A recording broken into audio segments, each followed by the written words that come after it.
अस्सलाम वालेकुम my dear students. वालेकुम अस्सलाम। टुडे जो हमारा टॉपिक है आज का, that is the revolution of the liberals. तो इससे पहले हमने एक टॉपिक पढ़ा था, that is the hunger, hardship and the popular revolt. तो हम एक बड़ा सा टॉपिक पढ़ रहे हैं, that is the age of revolutionaries from 1830 to 1848। तो उसमें हमने पहले 1830 की चेंज फ्रांस में, फ्रांस के बाद हमने बेल्जियम की स्टोरी पढ़ी, वहां पे भी चेंज आई, बेल्जियम इंडिपेंडेंट बन गया। उसके बाद हमने ग्रीक वॉर ऑफ इंडिपेंडेंस, तो वो भी हमने पढ़ा। और उसके बाद अनदर चेंज जो फ्रांस में आ गई, अनदर एक और चेंज जहां पे ल्यूस फिलिपी भाग गया, जब वहां पे पुअर लोगों ने रिवोल्ट किया, जब हंगर हार्डशिप, जब वहां पे बैड हार्वेस्ट आया, बैड हार्वेस्ट के साथ साथ लोगों ने प्रोटेस्ट किया इस पर्पस के लिए, इन सारे बुराइयों का जड़ है ल्यूस फिलिपी। इन 1848 में तो वहां पे फ्रांस बन गया रिपब्लिक। क्या बन गया बेटा? फ्रांस बन गया republic. As well as republic के साथ साथ वहां पे लोगों को राइट टू वोट दिया गया, उनको जिनकी एज अबाउट 21, लेकिन ओनली मेल कैंडिडेट्स, फीमेल उसको वोट का हक नहीं दिया गया। और जब फ्रांस में ये चेंजेस आ गई, तो इन चेंजेस की वजह से जो यूरोप के अदर पार्ट से वो भी इंस्पायर हो गई। क्या हो गई बेटा? तो वही हम आज देखेंगे, the revolution of the liberals. Means liberals बेटा वो थे जो मिडिल क्लास के लोग थे। क्या थे बेटा? मिडिल क्लास के लोग थे।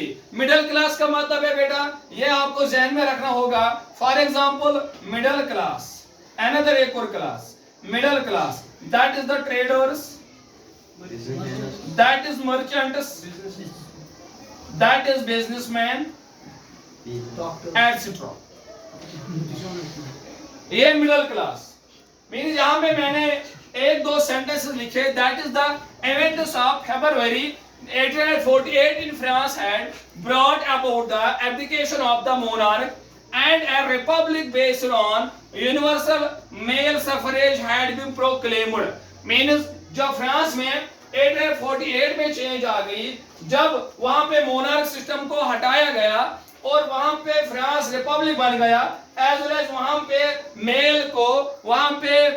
मेल को राइट टू वोट दिया गया। तो इन चेंजेस की वजह से जो यूरोप के अदर पार्ट से, just like Germany, Italy, Poland, Austria, Hungary, वहां के लोग भी इंस्पायर हो गए। उन्होंने कहा कि जब फ्रांस में चेंज आई तो यहाँ पे भी चेंजेस आनी चाहिए, क्योंकि इन कंट्रीज में उस वक्त मोनार्क सिस्टम चल रहा था। जिस तरह फ्रेंच रेवोल्यूशन की वजह से यूरोप के अदर पार्ट्स इंस्पायर हो गए, तो नेशनलिज्म की फीलिंग भी डेवलप हो गई। नेपोलियन की सिविल कोड की वजह से, जो उसने 1804 में बनाया, उसकी वजह से यूरोप के अदर पार्ट्स के लोग इंस्पायर हो गए। इसी तरह जब हंगर हार्डशिप में गरीब गुरबातों ने, पुअर पेजेंट्स या फार्मर्स, या वी कैन से दैट जो लोअर स्टैंडर्ड के लोग थे, जब उन्होंने रिवोल्ट किया तो वहां पे चेंज आ गई। तो इसी तरह जो जर्मनी के, जो इटली के, जो पोलैंड के, जो ऑस्ट्रिया के, जो हंगरी के जो लोग थे लिबरल्स। कौन बेटा? मींस कौन? Middle class. इन्होंने कहा कि जब गरीबों ने चेंज लाई फ्रांस में, जब गरीबों ने रिवोल्ट किया फ्रांस में, तो हम क्यों नहीं कर सकते हैं? हम चेंज क्यों नहीं ला सकते हैं अपनी कंट्री में? तो वहां पे अगर हम देखेंगे, इन मिडिल क्लास लोगों की डिमांड क्या थी? ये चाहते थे कॉन्स्टिट्यूशन विद नेशनल यूनिफिकेशन। ये याद रखना, क्या चाहते थे बेटा?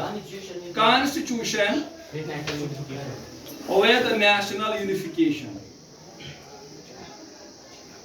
With national unification. खाली इतना ही नहीं, बल्कि अनदर ये freedom of press and speech चाहते थे। Freedom of press and speech. बेटा ये किनकी डिमांड है? Middle class. मींस ये सिस्टम, वहां पे मोनार्क सिस्टम चल रहा था, तो इन्होंने कहा कि कॉन्स्टिट्यूशन विद नेशनल यूनिफिकेशन और as well as freedom of press and speech. और इतना ही नहीं, और ये भी चाहते थे कि रिप्रेजेंटेटिव या और parliamentary form of government should be established. Parliamentary form of government should be established.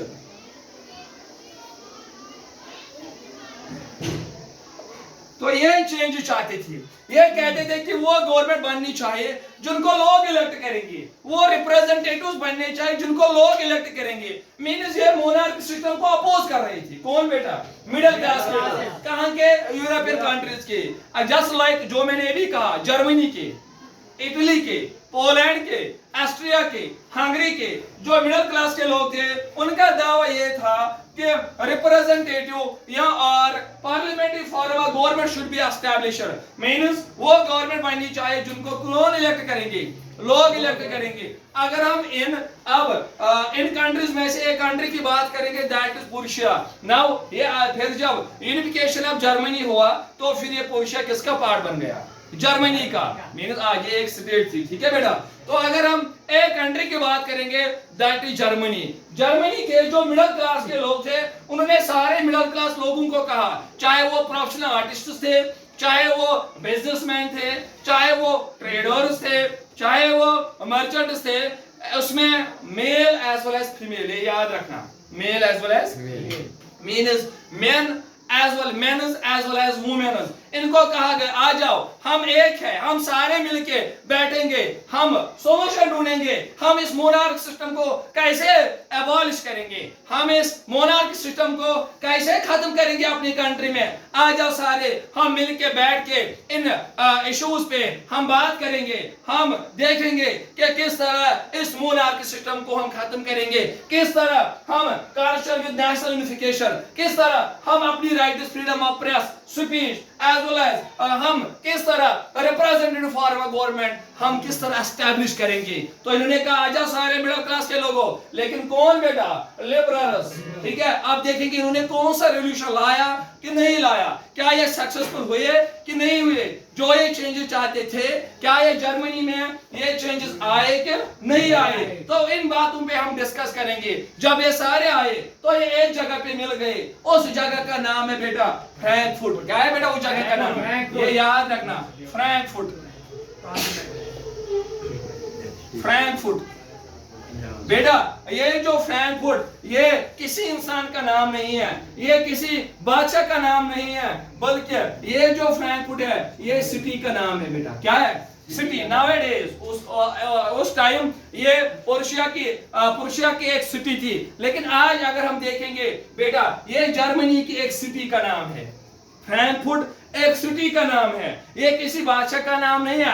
अक्सर बच्चों को कंफ्यूजन होता है कि इसको आपका जो short answer 4 right A short note on Frankfurt parliament. तो अक्सर बच्चों को कंफ्यूजन होता है कि ये कोई पार्लियामेंट का नाम है फ्रैंकफर्ट। नहीं बेटा, फ्रैंकफर्ट एक्चुअली नाम का सिटी का नाम कहां पे बेटा? ये जर्मनी के, पहले पुरुषिया की नाम, आज ये जर्मनी की एक सिटी का नाम है। और इस फ्रैंकफर्ट में ये जर्मनी के मिडिल क्लास के लोग आए और यहाँ पे इस सिटी में एक चर्च था, जिस चर्च का नाम था सेंट पॉल। ठीक है बेटा, सेंट पॉल। सेंट पॉल बेटा, सेंट पॉल चर्च का नाम है। चर्च हम उसको कहते हैं जहां पे क्रिश्चियंस अपनी इबादत, जिस तरह मुस्लिम की मस्जिद होती है, जिस तरह पंडित की हमको क्या होता है बेटा, है ना बेटा, या सिख्स का गुरुद्वारा होता है, या डिफरेंट अपने अपने रिलीजियस के लोग अपने अपने इबादत गाहों में अपनी अपनी इबादत करते हैं। इसी तरह जो ये सेंट पॉल ये चर्च का नाम है जहाँ पे क्रिश्चियंस की इबादत करते थे। तो यहाँ पे इस सिटी में एक चर्च था। ये मिडिल क्लास के लोग इस फ्रैंकफर्ट में आए और वहां पे एक चर्च था, ये इसी चर्च में बैठ गई, सेंट पॉल चर्च। और सारे आए, लेकिन इसमें ये याद रखना बेटा, इसमें ओनली मेल नहीं थे, बल्कि इसमें men as well as women दोनों आए। इस फ्रैंकफर्ट जब ये इस सेंट पॉल चर्च में बैठ गए तो इन्होंने वहां पे एक जनरल असेंबली बनाई। क्या बनाई बेटा? एक असेंबली बनाई और वहां पे इन्होंने वोट डाला 18 मई 1848 बेटा ये है वो दिन जब इन्होंने वहां पे वोटिंग की। क्या की बेटा? फॉर एग्जाम्पल इसमें 5-10 हजार या 4-5 हजार लोग थे, तो सारे नहीं जा सकते थे बादशाह के पास, सारे डिसाइड नहीं कर सकते थे, बल्कि इन्होंने क्या किया, इन्होंने यहाँ पे फ्रैंकफर्ट जो है सेंट पॉल चर्च अंदर बैठ के इन्होंने यहाँ पे वोटिंग की 18 मई 1848। लेकिन यहाँ पे आपको एक चीज ध्यान में रखना होगा कि इस चर्च में अंदर जो बैठे हुए थे वो मेल भी थे फीमेल भी थे, लेकिन मेल आगे थे फीमेल पीछे थे, बैक बेंचर जिनको हम कहते हैं पीछे बैठे थे। लेकिन जब वोटिंग हो गई इस फ्रैंकफर्ट पार्लियामेंट में, तो वहां पे वुमेन्स को राइट टू वोट नहीं दिया गया, वहां पे वुमेन्स को नेग्लेक्ट किया गया, वहां पे वुमेन्स को अवॉइड किया गया, वुमेन्स को राइट टू वोट नहीं दिया गया। That is why womens only observers थे, वो ओनली देख रहे थे। लेकिन अगर आप देखोगे वुमेन्स ने बहुत ज्यादा काम किया है रेवोल्यूशन के पीरियड में, प्रोटेस्ट भी किया, अपने क्लब्स थे, अपनी ऑर्गेनाइजेशन थे, उन्होंने स्ट्रगल की, प्रोटेस्ट किया, न्यूज़पेपर्स में लिखते थे अपने क्लब्स, लेकिन उनको राइट्स नहीं उतने थे, नहीं मिल रहे थे जितने एक मैन को थी। Just practical example, Frankfurt parliament में 18 मई 1848 में जब वोटिंग का इनकार किया गया, जब राइट टू वोट दिया गया, लेकिन वहां पे भी फीमेल उसको अवॉइड किया गया, वहां पे मेल उसको वोट का हक दिया गया। तो यहाँ पे जब वोटिंग हुई तो 831, ये याद रखना, 831 और रिप्रेजेंटेटिव्स को इलेक्ट किया गया, ये याद रखना। कितने रिप्रेजेंटेटिव्स को बेटा? 831 रिप्रेजेंटेटिव्स को इलेक्ट किया गया इस जनरल असेंबली जो बनाई गई फ्रैंकफर्ट पार्लियामेंट में। जब सेंट पॉल चर्च में जब मीटिंग का इनकार किया गया, ये याद रखना कि 831 रिप्रेजेंटेटिव्स को इलेक्ट किया गया। अब जो ये कहेंगे तो लोग भी वही एक्सेप्ट करेंगे, बिकॉज ये अब किनके नुमाइंदे हैं? लोगों के नुमाइंदे हैं। कितने इलेक्ट किए गए? कब? क्या आपको लगता है क्या फीमेल उसको वोट दिया गया? नहीं, खाली किनको वोट दिया गया? मेल उसको वोट दिया गया। खाली ये याद, मेल कैंडिडेट्स को वुमेन उसको अवॉइड किया गया। अब जब रिप्रेजेंटेटिव्स, तो इन्होंने कुछ डिमांड्स लिखे, और उस वक्त जो Prussia we can say that या जर्मनी आज, तो उस वक्त जो बादशाह था उसका, तो that is the Frederick William IV। कौन था बेटा? फ्रेडरिक विलियम IV बादशाह था।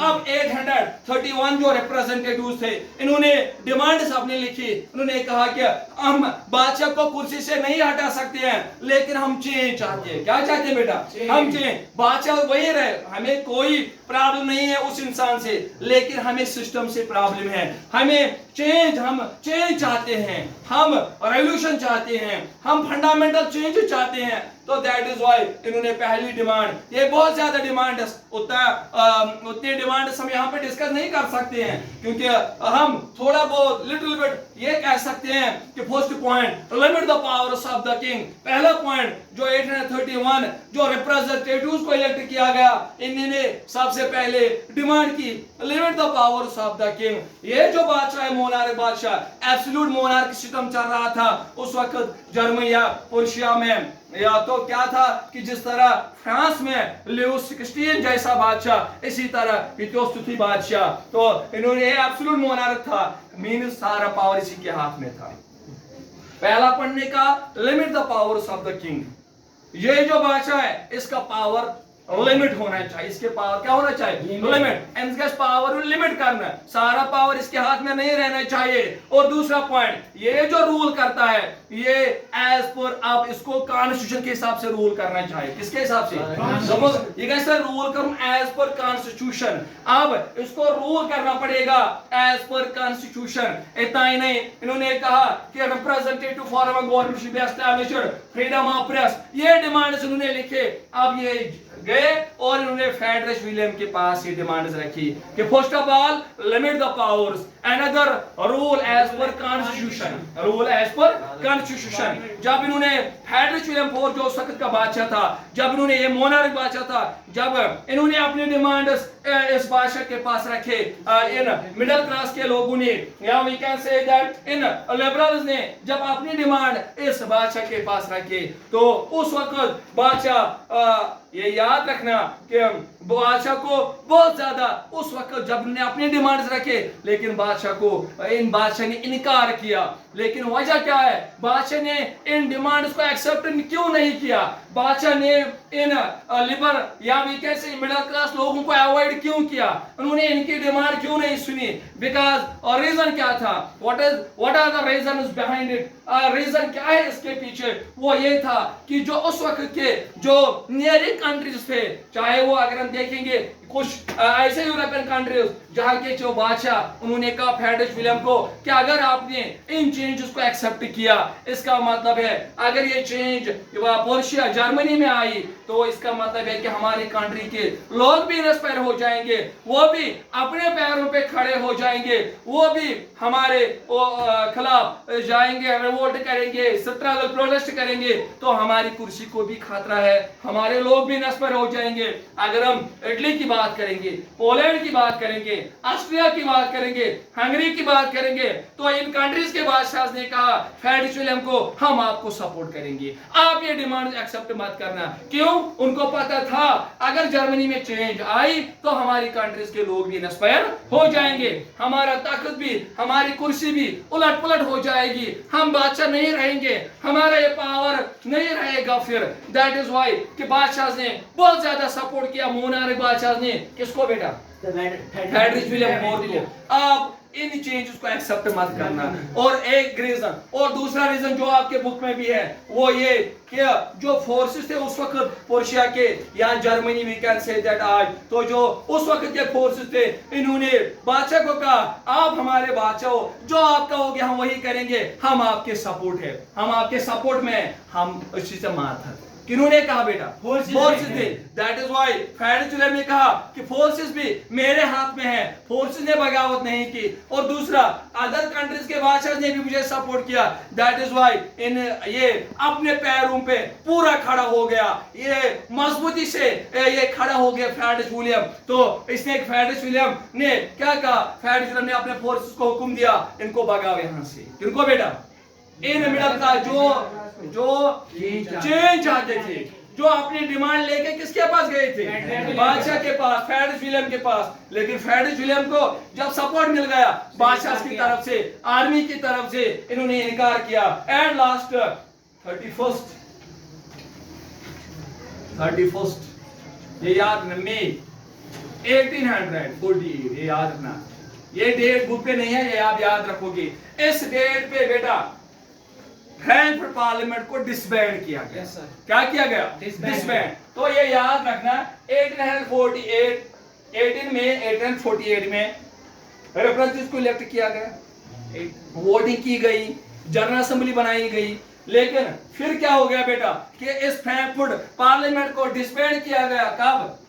31 में 1848 में। मीन्स अब ये यार, अब आपको ये चीज समझ आना चाहिए कि चेंजेस अब एक्सेप्ट नहीं की गई। इसका मतलब ये कि ये मिडिल क्लास के जो लोग थे ये फेल हो गए इन चेंजेस। ना इन्होंने कॉन्स्टिट्यूशन एस्टैब्लिश किया, ना representative form of government establish की गई, ना फ्रीडम ऑफ प्रेस एस्टैब्लिश किया गया। लेकिन एट लास्ट जब फोर्सेस को भेजा गया तो फ्रैंकफर्ट पार्लियामेंट को डिसबैंड किया गया। कब बेटा? 31 मई 1848। तो ये था आपका क्वेश्चन, ये था आपका question. Right a short note on Frankfurt parliament. आप समझ आए फ्रैंकफर्ट पार्लियामेंट का मतलब क्या है अच्छी तरीके से। नाउ उसके नीचे अनदर क्वेश्चन अगर आप देखोगे, अनदर क्वेश्चन नंबर 5, वो है role of women in national struggle. Women ने क्या काम किया इस नेशनल स्ट्रगल में? और आप बहुत आसानी से इसका जवाब लिख सकते हो कि वुमेन्स ने बहुत अच्छा काम किया नेशनल स्ट्रगल में। अगर आप वुमेन्स के बारे में पढ़ोगे कि रेवोल्यूशन, प्रोटेस्ट, फ्रेंच रेवोल्यूशन में भी वुमेन्स ने काम किया, इस रेवोल्यूशन में भी काम किया। अपने क्लब थे वुमेन्स को, अपनी ऑर्गेनाइजेशन थी वुमेन्स को, उनको अपने एसोसिएशन थे, लेकिन वक्तन फवक्तन उन्होंने रिवोल्ट में पार्टिसिपेशन की। यहाँ पे प्रैक्टिकल एग्जांपल, फ्रैंकफर्ट पार्लियामेंट में उन्होंने पार्टिसिपेशन की। उन्होंने कहा कि जिस तरह एक मैन को हक है उसी तरह हमें भी हक है। अगर ये प्रोटेस्ट करते हैं हमें भी प्रोटेस्ट करना चाहिए, अगर ये चेंज चाहते हैं हमें भी चेंजेस लानी चाहिए। हम शाना बशाना इन मर्दों के साथ है। किन्होंने कहा बेटा? वुमेन्स ने। लेकिन वुमेन्स ने बहुत अच्छा काम किया। नेशनल स्ट्रगल में इन्होंने भी पार्टिसिपेशन की, हर किसी प्रोटेस्ट में, हर किसी रिवोल्ट में। लेकिन अगर हम फ्रैंकफर्ट पार्लियामेंट की तरफ देखेंगे कि वो राइट्स जो एक मैन को दिए गए वो एक वुमेन्स को नहीं दिए गए। प्रैक्टिकल एग्जांपल आपके पास है फ्रैंकफर्ट पार्लियामेंट, बिकॉज यहाँ पे एक मैन को राइट टू वोट दिया गया बट वुमेन्स को नेग्लेक्ट किया गया। वुमेन जस्ट लाइक ऑब्जर्वर थे, वो ओनली देख रहे थे इस फ्रैंकफर्ट पार्लियामेंट में, और उनको पीछे बिठाया गया बैक बेंचर्स। उनको पहले मेन को बिठाया गया, पीछे वुमेन्स को बिठाया गया, इनइक्वालिटी की गई, राइट टू वोट नहीं दिया गया। लेकिन ये आप जहन में रखो कि जिस तरह एक मैन ने काम किया रेवोल्यूशन में, एक मैन ने काम किया प्रोटेस्ट में, एक मैन ने काम किया रिवोल्ट में, एक जिस तरह एक मेंस के एसोसिएशंस थे, क्लब्स थे, उसी तरह वुमेन्स ने काम किया, उसी तरह वुमेन्स को भी क्लब्स थे, ऑर्गेनाइजेशंस थी। लेकिन इनको ये राइट्स नहीं मिले जिस तरह ये मैन को थे। तो प्रैक्टिकल एग्जांपल आपके पास है, that is the right to vote नहीं दिया गया इनको। आया बेटा समझ? तो ये था हमारा आज का टॉपिक। ओके बेटा।